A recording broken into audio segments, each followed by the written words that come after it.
সাম্য প্রবন্ধ অবলম্বনে আমাদের আজকের আলোচনা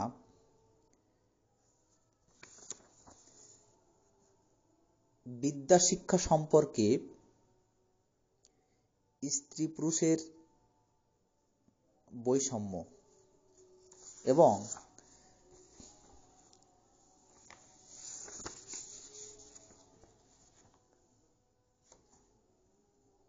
নারীগণকে গৃহের মধ্যে বন্দি রাখা এবং পুরুষের ইচ্ছামতো ঘোরাফেরা চলাফেরা এই বৈষম্য বিষয়ে।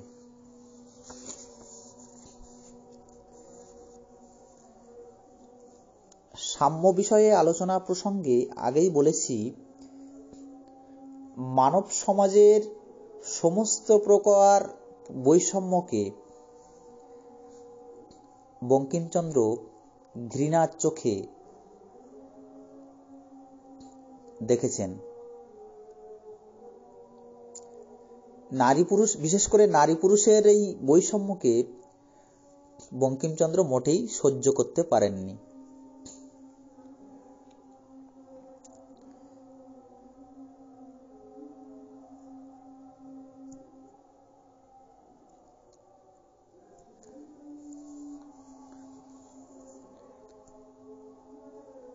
লেখক বঙ্কিমচন্দ্র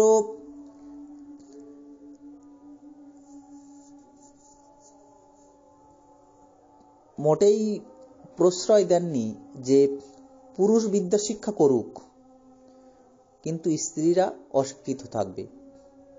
এই মতামতকে, এই মন্তব্যকে কখনোই মন থেকে মেনে নিতে পারেননি।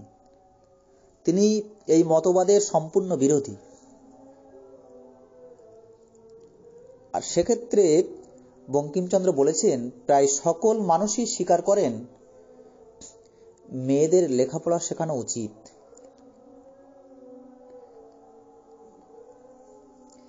তবে কেউ এখনো মনে ভাবেন না যে পুরুষের ন্যায় স্ত্রীরাও নানা রকম সাহিত্য, গণিত, বিজ্ঞান, দর্শন প্রভৃতি কেন শিখবে না।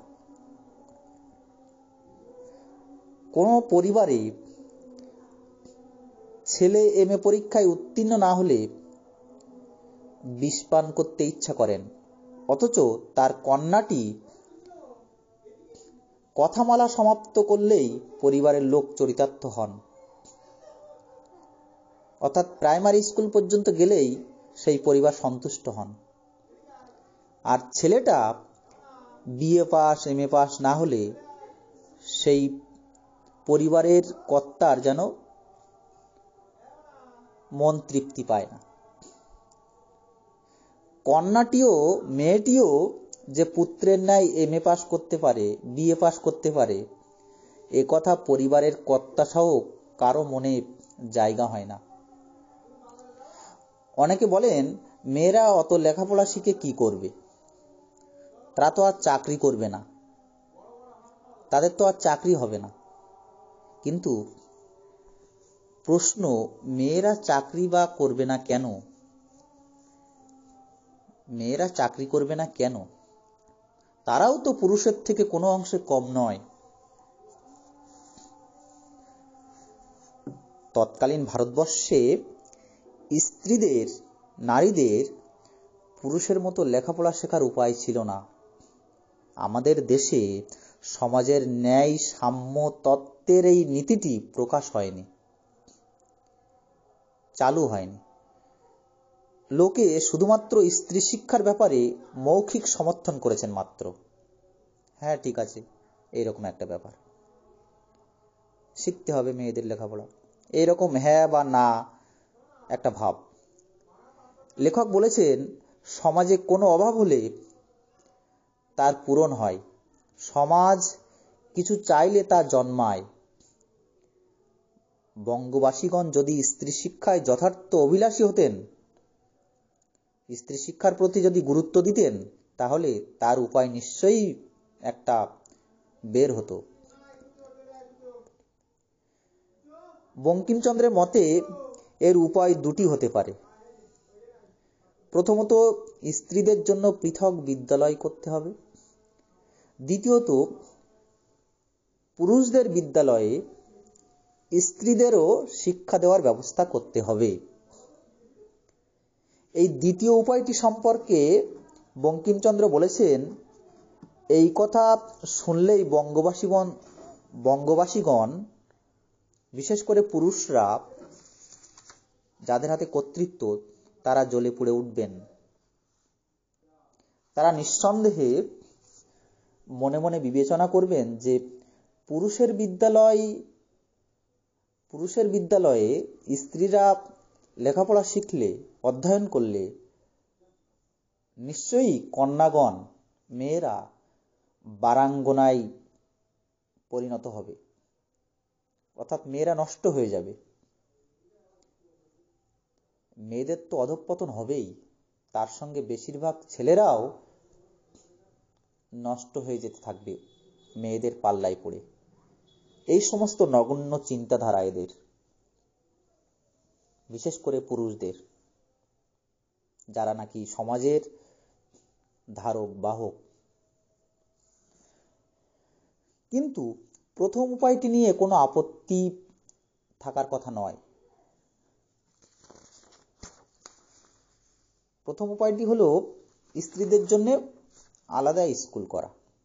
এই বিষয়টায় কারো আপত্তি থাকার কথা নয়, কিন্তু অনেকে এতেও আপত্তি করবে। তাদের যুক্তি, তারা বলবে, মেয়েরা কলেজে পড়তে গেলে শিশু পালন করবে কে, সন্তান মানুষ করবে কে, শিশুকে স্তন্যপান করাবে কে? আমাদের দেশের বালিকারা 14 বছরে মা হয়, গৃহিণী হয়ে ওঠে। তাহলে 13 বছরের মধ্যে যে লেখাপড়া সম্পূর্ণ করতে হবে, এটাই তাদের সাধ্য হবে। কিন্তু অনেকের মতে এটাও তাদের পক্ষে কঠিন, কারণ 13 বছর বয়সের মধ্যে তারা কিভাবে শিক্ষা সমাপ্ত করবে? গৃহের বাইরে বই হাতে করে কলেজে পড়তে যেতে পারবে না।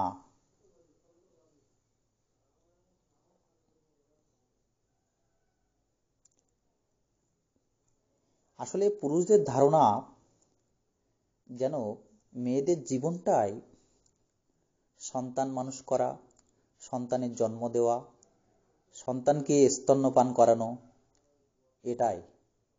এর বাইরে যেন এদের আর কিছুই নেই। লেখক বলেছেন, যদি আমরা এতটুকু সাম্যবাদী হয়ে থাকি, তাহলে আমরা এ বিষয়ে অবশ্যই বিবেচনা করব। মেয়েরা গৃহকর্ম নিয়ে থাকবে আর বিদ্যা শিক্ষা থেকে বঞ্চিত হবে, এটা কখনোই ঠিক হবে না। এতে সমাজের উন্নতি হয় না, সমাজ এগিয়ে যায় না, সমাজ পিছিয়ে পড়ে এগিয়ে যাওয়ার নামে। অথচ পুরুষেরা নির্বিঘ্নে বিদ্যা শিক্ষা করবে এবং যত্রতত্র, যেখানে সেখানে স্বাধীনভাবে বিচরণ করবে। এটি কখনোই ন্যায়সঙ্গত বিচার নয়। এটা চলতে পারে না দীর্ঘদিন। এই সকল বৈষম্য আছে বলেই বিদ্যা শিক্ষাতে বৈষম্য সৃষ্টি হয়েছে, সমাজ পিছিয়ে যাচ্ছে। অনেকে আবার বলেছেন, স্ত্রীদের নীতি শিক্ষা, জ্ঞান উপার্জন এবং বুদ্ধি মার্জিত করবার জন্য তাদের লেখাপড়া শেখানো উচিত। তাহলে পুরুষেরা বিদ্যা শিক্ষা করে দেন, তারাও কি নীতি শিক্ষা, জ্ঞান বুদ্ধি মার্জিত করার শিক্ষা গ্রহণ করে ক্ষান্ত থাকবে না? তারা চাকরি লাভে সচেষ্ট হবে। স্ত্রী পুরুষ উভয় ক্ষেত্রেই একই নিয়ম হওয়া উচিত। একজন নীতি শিক্ষার জন্যই লেখাপড়া শিখবে আর আরেকজন চাকরি লাভের জন্য লেখাপড়া শিখবে, এটা ঠিক ন্যায়সঙ্গত নয়। অতএব বিদ্যা শিক্ষা সম্বন্ধে স্ত্রী পুরুষ উভয়েরই অধিকারের সাম্য স্বীকার করতে হয়েছে।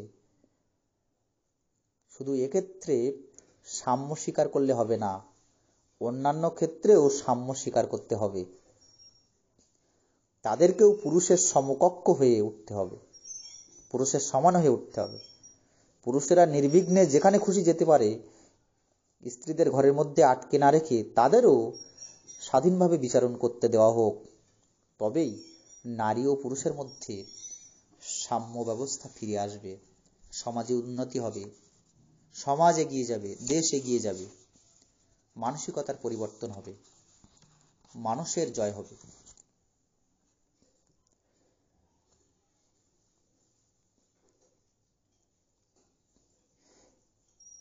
এ প্রসঙ্গে আরো একটা বিষয় আমরা আলোচনা করব। স্ত্রীগণকে ঘরের মধ্যে পশুর মতো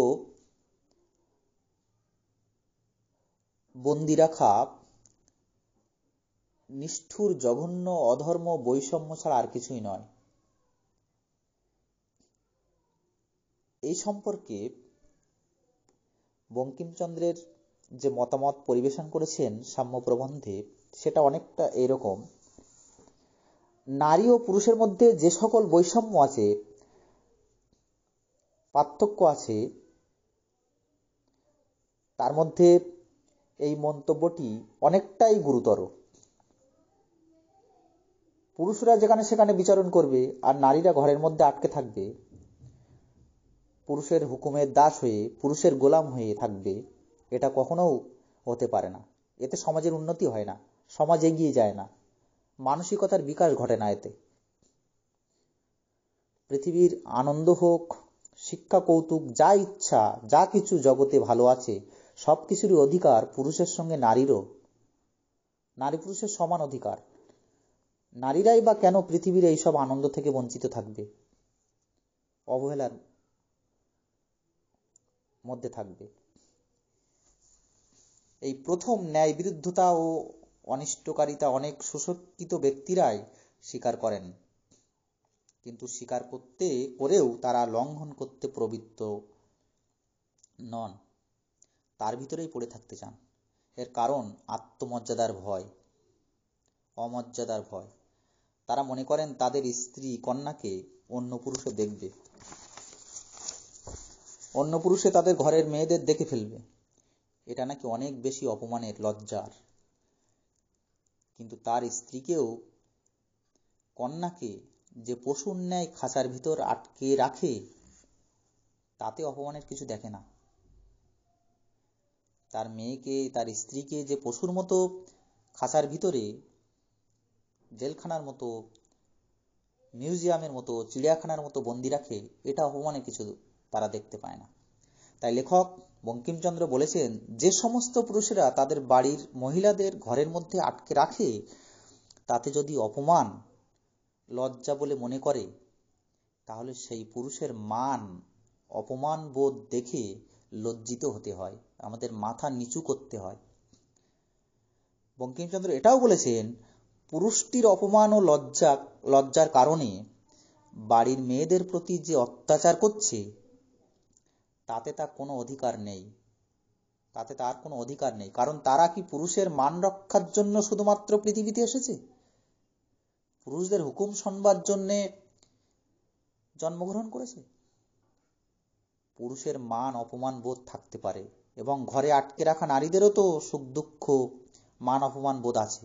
তাহলে তারা কেনই বা ঘরে আটকে থাকবে? তাদের চার দেওয়ালের বাইরে পা দেওয়ার অধিকার নেই কেন? আসলে এই শ্রেণীর পুরুষেরা বঙ্গ নারীদের এমন ভাবে তৈরি করেছে, তারা এখন আর ওই শাস্তিকে দুঃখ বলে মনে করে না। তাদের দেহের সঙ্গে, তাদের সংস্কৃতির সঙ্গে একাকার হয়ে গেছে, তারা এটা মেনে নিয়েছে। আসলে যাকে যেভাবে অভ্যস্ত করাবে বা করবে, সে সেভাবেই অভ্যস্ত হয়ে যাবে। তাতে তো আর সেই পুরুষটির নিষ্ঠুরতাকে মার্জনা করা গেল না। তাই নারীরা তাতে সম্মত হোক বা অসম্মত হোক, যেহেতু সেই পুরুষেরা সুখ ও শিক্ষা থেকে নারীদের বঞ্চিত করেছে, তাই তাকে অন্তত কাল থেকে মহাপাপী গণ্য করা হবে। লেখক বলেছেন, সমাজে কতকগুলো মূর্খ আছেন, তারা শুধু এ বিষয়ে আপত্তি করেননি, তারা বলেছেন, স্ত্রীরা সমাজের মধ্যে যথেষ্ট বিচারণ করলে তাদের চরিত্রের দোষ লাগবে, যাদের চরিত্রে কলঙ্ক লাগবে, তারা মন্দ স্বভাবের হয়ে উঠবে, তারা কলঙ্কিনী হয়ে উঠবে। এর পাশাপাশি কুচরিত্রের পুরুষেরা সেই সমস্ত নারীদের নষ্ট করে দেবে। এই ধরনের মানুষেরা ইউরোপীয় সভ্য সমাজে নারীদের যথেষ্ট সমাজে বিচরণকে কখনোই মেনে নেননি মন থেকে। তারা মনে করেন সেখানকার স্ত্রীলোকগণ হিন্দু মহিলাদের অপেক্ষা ধর্মভ্রষ্ট ও কলুষিত স্বভাব, নোংরা স্বভাব।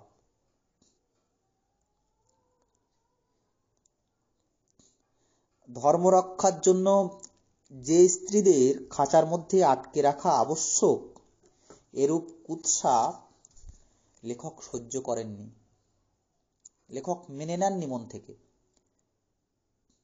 কেবল সংসারে পুরুষের সঙ্গে মিশলে তাদের ধর্ম বিলুপ্ত হবে, বা পুরুষের সঙ্গে মিশলেই তারা কুল ধর্ম জলাঞ্জলি দিয়ে তাদের পিছু পিছু ছুটবে, হিন্দু স্ত্রীর ধর্ম এরূপ কখনোই নয়। একজনের স্ত্রী আরেকজনের সঙ্গে কথা বললেই যে তার কলঙ্ক, তার চরিত্রে কলঙ্ক লাগবে, সেই নারী অপবিত্র হয়ে যাবে, এটা আমাদের চিন্তা ভাবনার ভুল। ঘরের নারীরা রাস্তায় পা দিলেই যে তার গায়ে কলঙ্ক লেগে যাবে, সেই নারীকে 10 জন দেখলেই যে বংশের নাম খারাপ হবে, বংশের গায়ে কালিমা লিপ্ত হবে, এসব আমাদের ধারণার ভুল। এসব ছেড়ে দিয়ে আমাদের বেরিয়ে আসতে হবে। যে যে ধর্মে নারীদের এইরূপ বৈশিষ্ট্য দেখা যাবে, সে ধর্ম থাক বা না থাকায় সমান। তার জন্য তাকে সযত্নে ঘরের মধ্যে আটকে রাখার কি প্রয়োজন? বরং তার বন্ধনকে মুক্ত করে নতুন ভিত্তির প্রতিষ্ঠা করতে হবে। তাহলেই আমরা ভবিষ্যতে নতুন সমাজকে দেখতে পাব। সমাজ অনেকটাই এগিয়ে যাবে, সমাজের উন্নতি হবে, দেশের উন্নতি হবে, মানুষের উন্নতি হবে, মনুষ্যত্বের উন্নতি হবে, মানুষেরই জয় হবে। এই চিন্তা ভাবনা আমাদের সকলের মনে স্থান দিতে হবে। তাহলেই সমাজ থেকে নারী পুরুষের বৈষম্য দূর হবে এবং বঙ্কিমচন্দ্রের সাম্য প্রবন্ধের সার্থকতা তখনই পাবে যখন আমরা সবাই এইসব কুসংস্কার থেকে, বিভ্রান্ত করা মানসিকতা থেকে বেরিয়ে এসে নারী এবং পুরুষের সমান অধিকার প্রতিষ্ঠা করতে পারব। তখনই মানুষের জয় হবে, সমাজের জয় হবে, মনুষ্যত্বের জয় হবে। যাই হোক, আজকের আলোচনা এ পর্যন্তই। সবাই খুব ভালো থাকো।